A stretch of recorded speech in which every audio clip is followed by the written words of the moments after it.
When your kids fail, celebrate.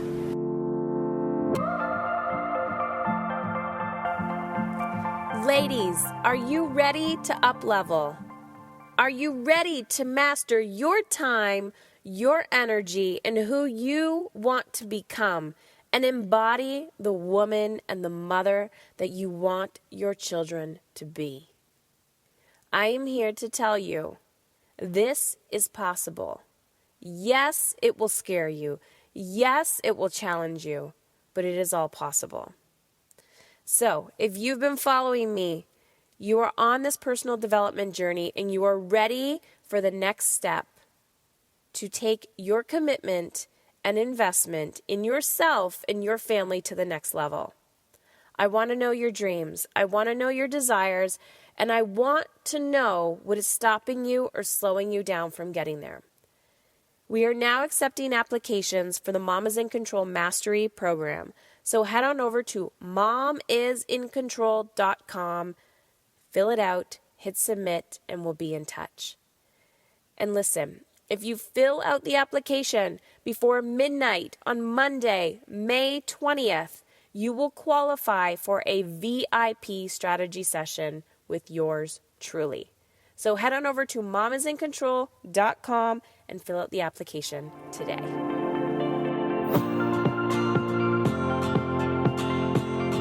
Hey ladies, I'm back another day, another podcast, and today I'm coming to you from New York, walking the streets of New York. I'm here for a media event, and I've been thinking about failure a lot these days, and the reason why I've been into it is because it is part of every process.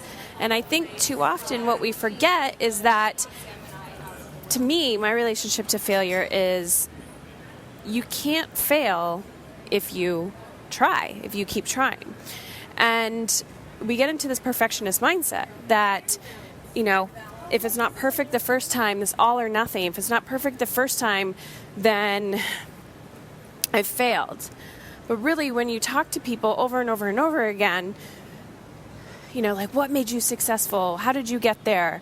They just say, I kept getting back up. I kept trying. I, got rejected. And so I, went to it from a different angle.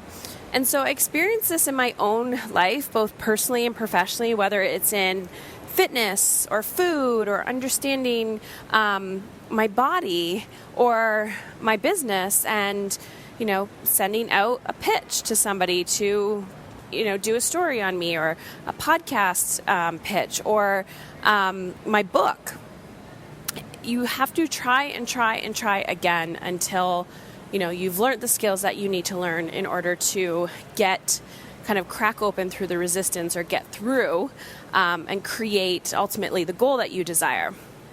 So the reason why I say when your children fail, celebrate is because too often we're focused on the wins.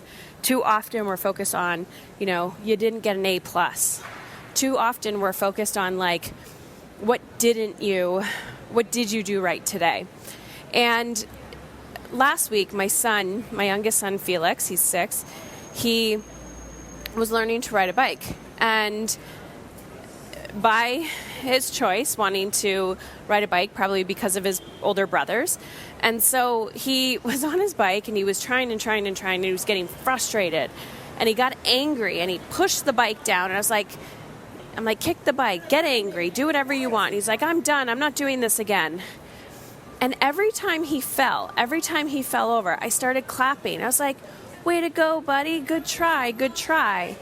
Not because I want him to always feel like, yay, I'm always going to be your cheerleader, but because I want him to know that failure and falling is a good thing.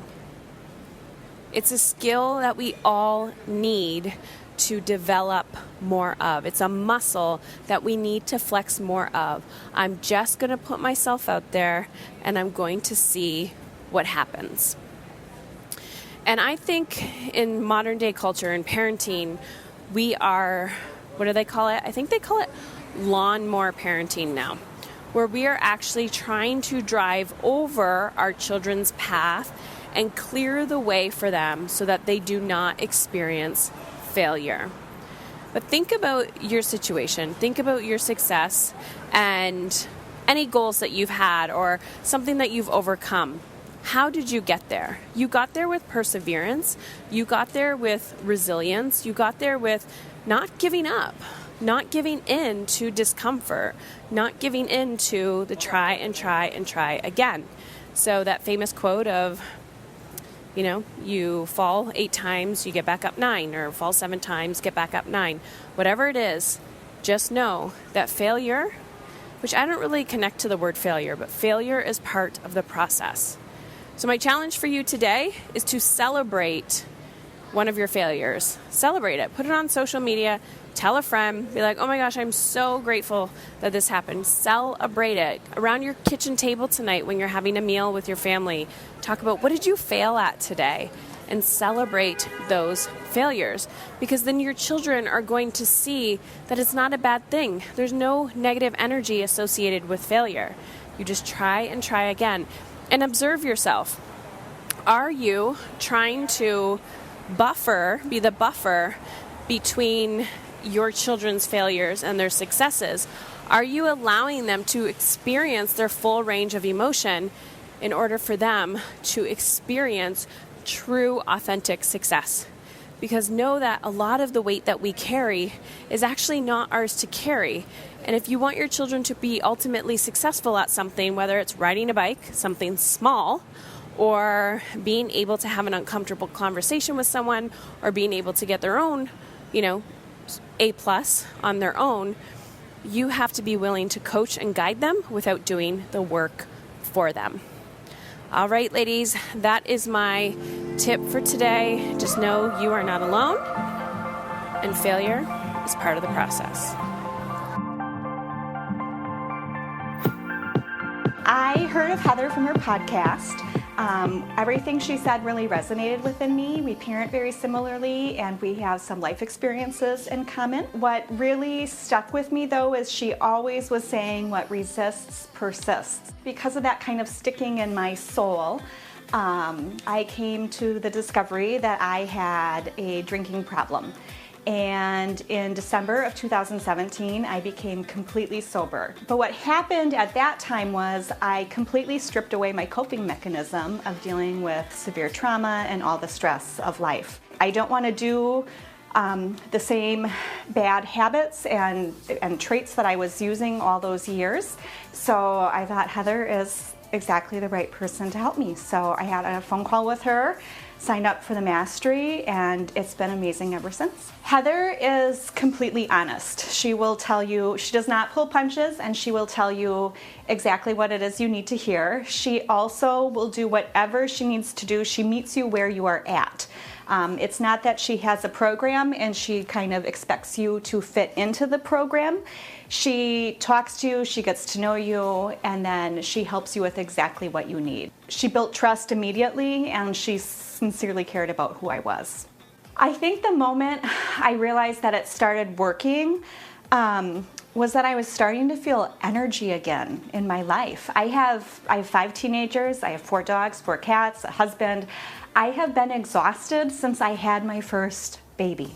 And for the first time ever, I was sleeping really well, but I had this energy and I started feeling joy again. And I just never have felt that way.